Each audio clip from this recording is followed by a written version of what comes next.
My name is Jake, and I'm 32 years old. Up until recently, I thought I had a pretty solid, if not perfect, relationship with my parents. Sure, I always knew they favored my younger brother, Ethan, but I never thought they would take it as far as they did. Ethan has always been the golden child. Growing up, it was obvious. He got away with things I never could, received praise for the bare minimum, and when he messed up, my parents had a million excuses ready for him. He's just young, he's figuring things out. You need to be patient with him, Jake. Meanwhile, I was expected to be the responsible one, the mature one, the one who had to lead by example. And I did. I worked hard in school, got a decent job, and made something of myself. Ethan? Not so much. At 28, he still bounces between jobs, constantly figuring things out. He's lived with my parents rent-free his entire life, yet somehow, they act like he has it so much harder than I ever did. Anytime I tried to point out the double standard, I was met with the same response. Jake, you're independent. You don't need us the way Ethan does. That was their justification for every single thing. If I got a cheap birthday gift while Ethan got the latest gaming console, well, Jake, you have a good salary now. You can buy it yourself. If I had to help out around the house while Ethan lounged on the couch, he's just not as responsible as you. If Ethan wrecked their car and they paid to fix it, but I had to buy my own first car with my own money, you can handle it, Jake. And for years, I swallowed it. I let it go. I told myself it wasn't worth fighting over. Then, I found out about the will. I had been helping my parents financially for years, covering part of their mortgage, paying for home repairs, even chipping in for their medical bills. I never did it expecting anything in return. They were my parents, and I wanted to make sure they were taken care of. But one day, completely by accident, I learned that they had left everything to Ethan. The house, the savings, their belongings, everything.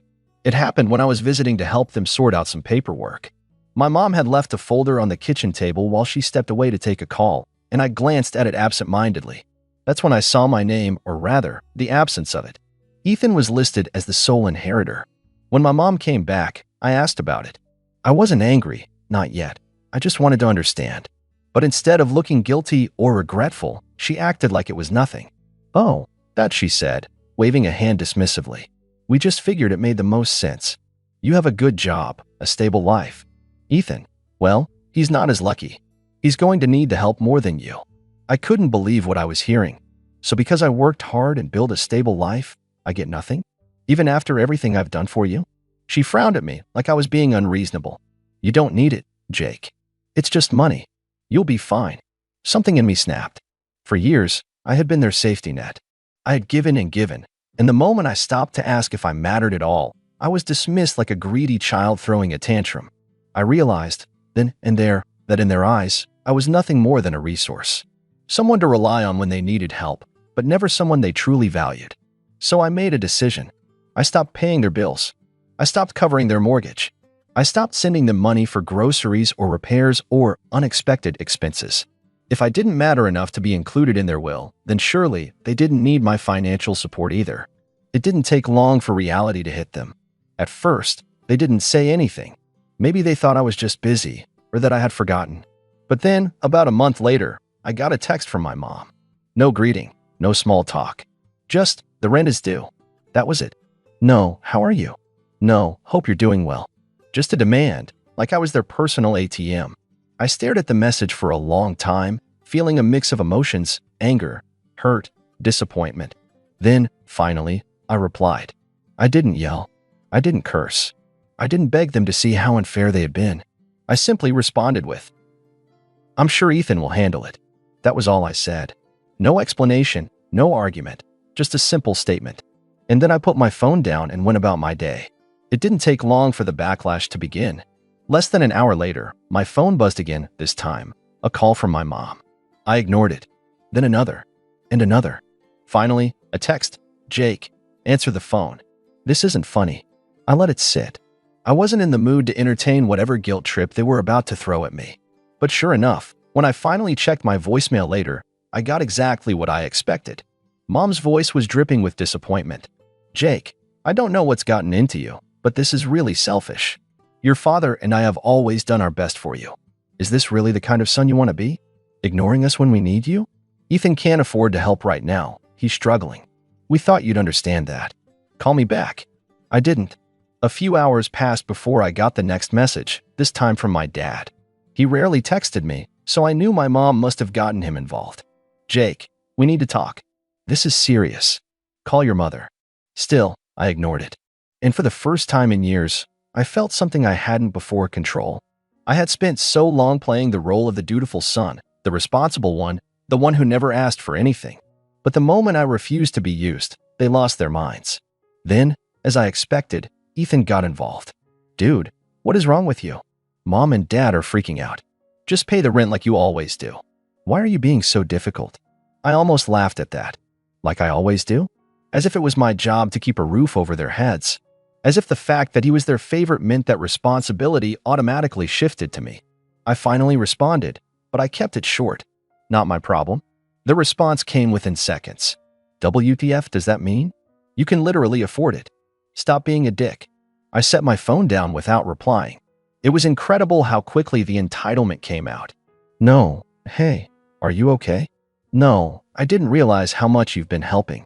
Just immediate anger that I wasn't keeping the ship afloat for them. I expected more texts, maybe a few angry voicemails. But what I didn't expect was what happened next. The next day, I woke up to a message from my aunt, my mom's sister. Hey sweetie, your mom just called me in tears. She says you're refusing to help them and that they're at risk of losing the house? What's going on? I thought you guys were close. I sighed. Of course. The flying monkeys had arrived. I took a deep breath before responding. Hey Aunt Lisa, I appreciate you checking in. I'd love to explain, but I think you should ask Mom why she left me out of the will completely while expecting me to pay their bills. Let me know what she says. There was a long pause before she finally replied. Wait, what? I smirked. That was my cue to step back and watch the fallout begin. Because now, it wasn't just between me and my parents. Now, the rest of the family was about to find out exactly what had been happening behind closed doors. And I had a feeling my parents weren't going to like it. Aunt Lisa didn't text back right away, and I figured she was either trying to get the full story from my mom or just processing what I'd said. Either way, I wasn't going to chase after her for a response. Instead, I went about my day, enjoying the rare peace that came with not being at my parents' beck and call. But that peace didn't last long. By the afternoon, my phone lit up again. This time, it was my mom. How could you say that to Lisa? This is a family matter, not her business. You're making us look bad. Ah, there it was. Not we're sorry. Let's talk about this. Not I didn't realize how unfair this was to you. Just pure outrage that their actions were now being questioned by someone else. I waited a few minutes before responding. It became her business the moment you dragged her into it. If you don't want people knowing what you did, maybe you shouldn't have done it. That shut her up, at least for the moment. But then Ethan chimed in again. Mom is literally crying right now. Do you feel good about that?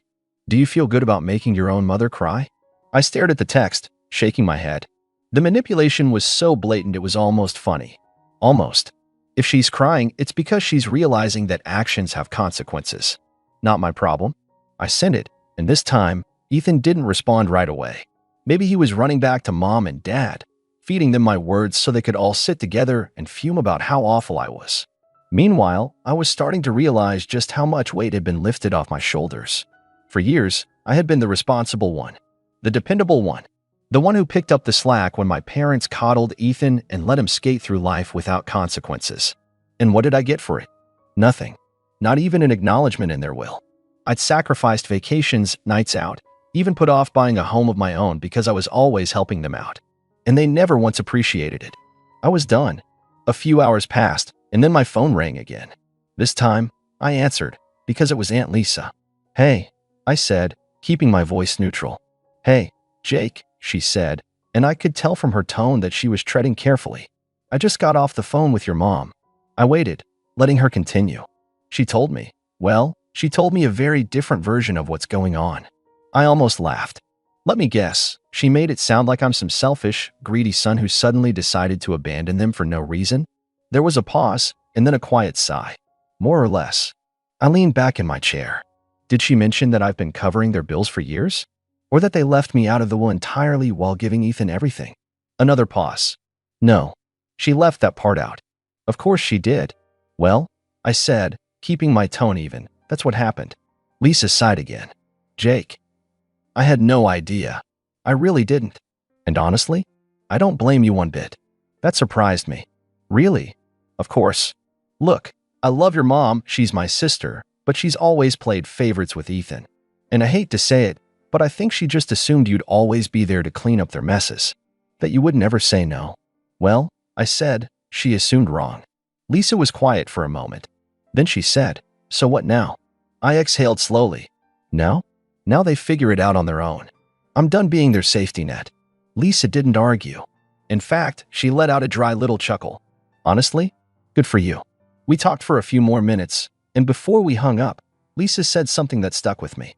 I have a feeling this isn't over. They're gonna try something. Be careful, Jake. She wasn't wrong. Because later that evening, I got another text from Ethan. Fine. If you want to act like a selfish A, go ahead. Just don't come crawling back when you realize you messed up. I stared at the message for a second before shaking my head. Messed up? I hadn't messed up a single thing. If anything, this was the first time in years that I was finally getting something right. But Ethan's text made one thing very clear. They weren't going to back down that easily.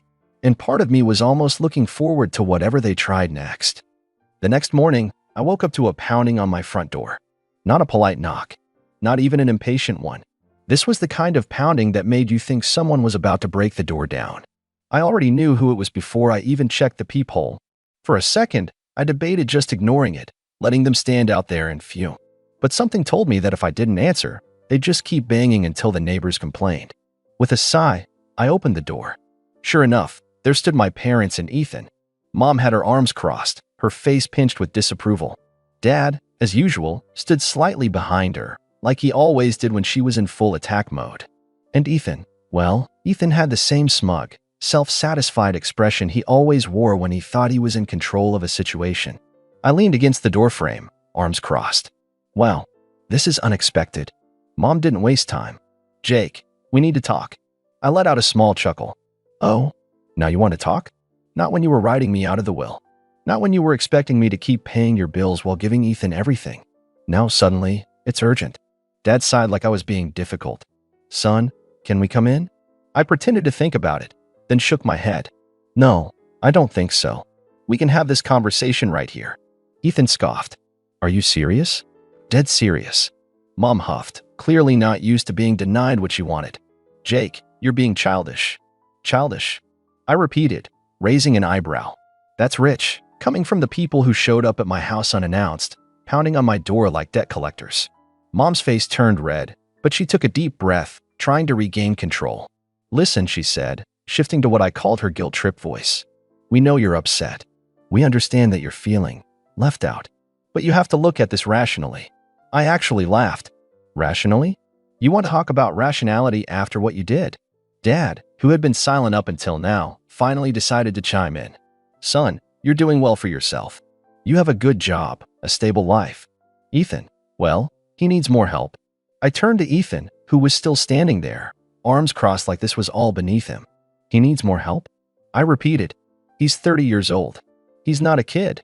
He's had every advantage handed to him while I had to work for everything I have.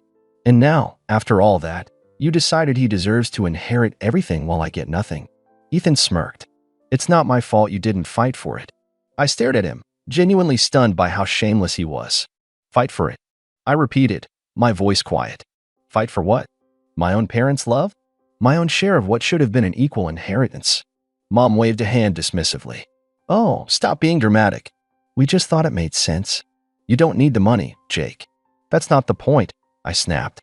It's not about needing the money. It's about fairness. It's about the fact that you used me for years, took my help, took my money, took my time, and then tossed me aside like I was nothing when it came to the one thing that should have been fair. Mom's eyes flashed. Jake, we are your parents. We raised you. The least you could do is show us some respect. I laughed, a short, sharp sound. Respect? You want respect when you've shown me none. Ethan rolled his eyes. God, you're so dramatic. You're seriously throwing a tantrum over this? You're acting like you're some poor, struggling victim. I turned to him, my voice ice cold. You're really one to talk about struggling, huh? When's the last time you had to work a full-time job without mom and dad bailing you out? Oh, wait. You never have. That wiped the smug look off his face.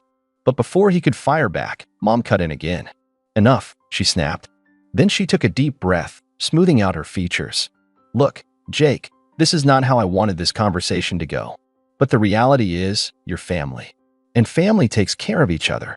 I could practically hear the trap she was setting. Oh, I said, not giving her anything. She sighed, as if this was exhausting for her. The mortgage is due. I tilted my head.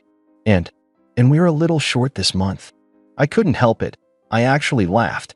Are you serious? After everything you just said, after standing here defending your choices, you're still asking me for money. Mom's lips pressed into a thin line. Jake, we're asking you to do the right thing. There it was.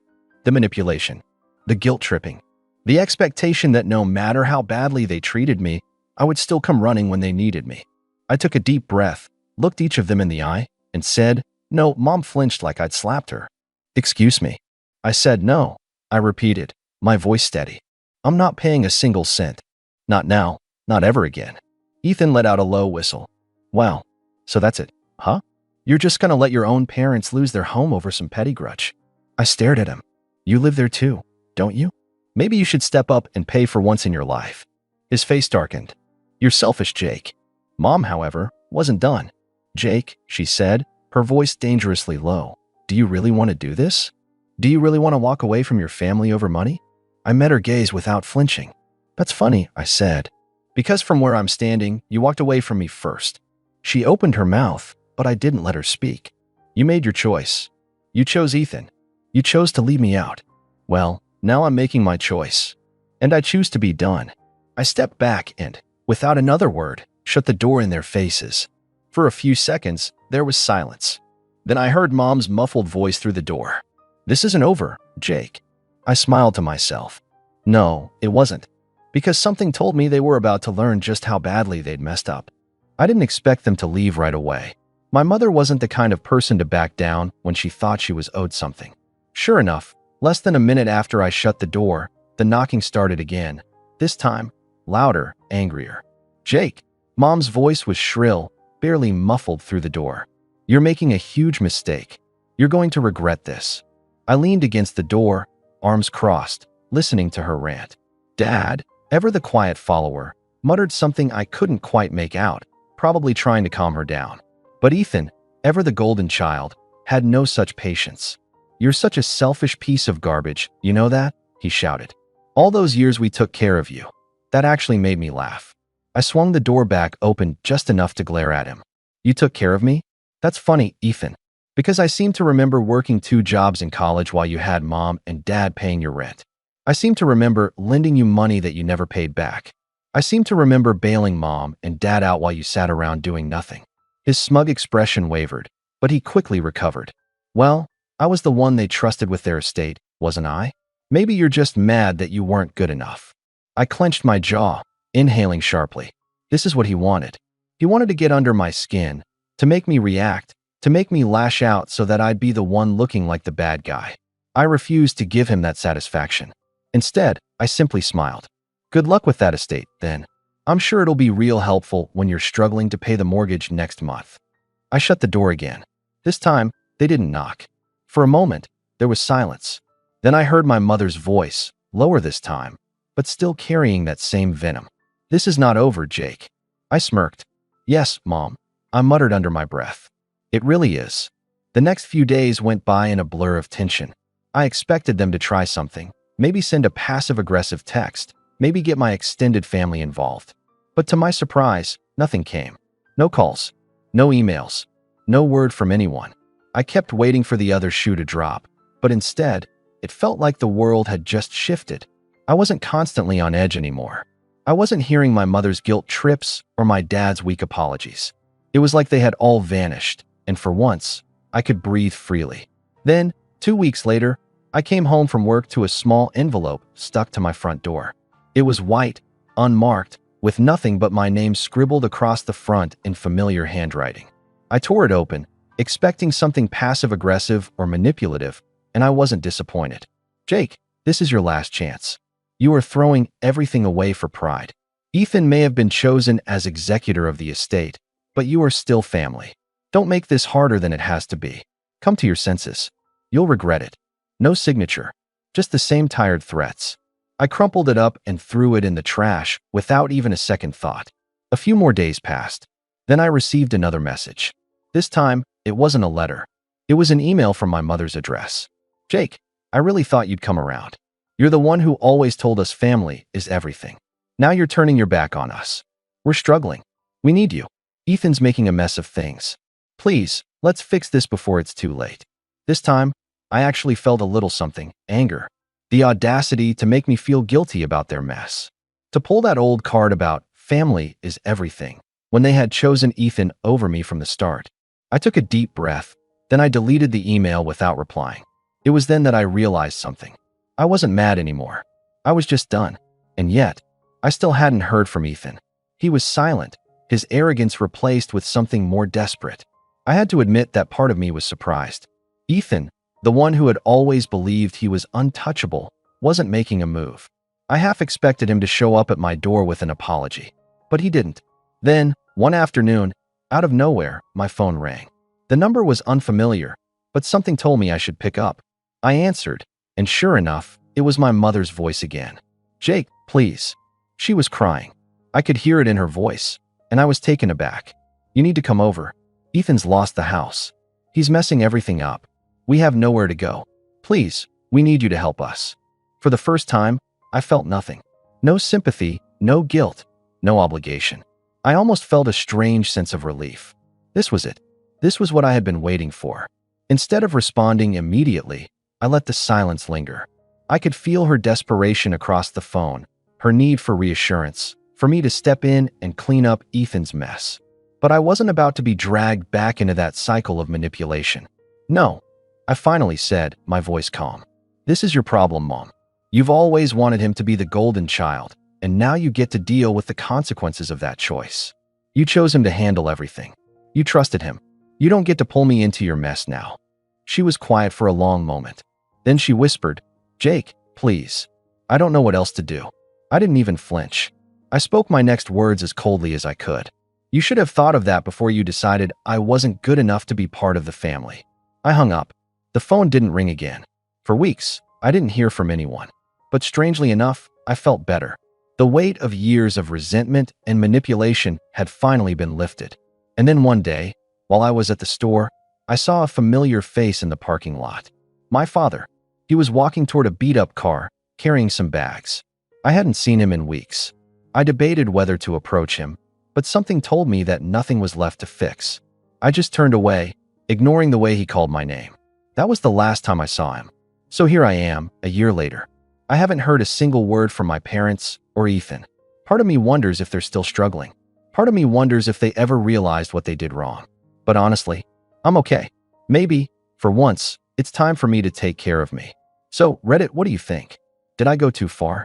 Should I have tried to fix things instead of shutting them out? Let me know your thoughts.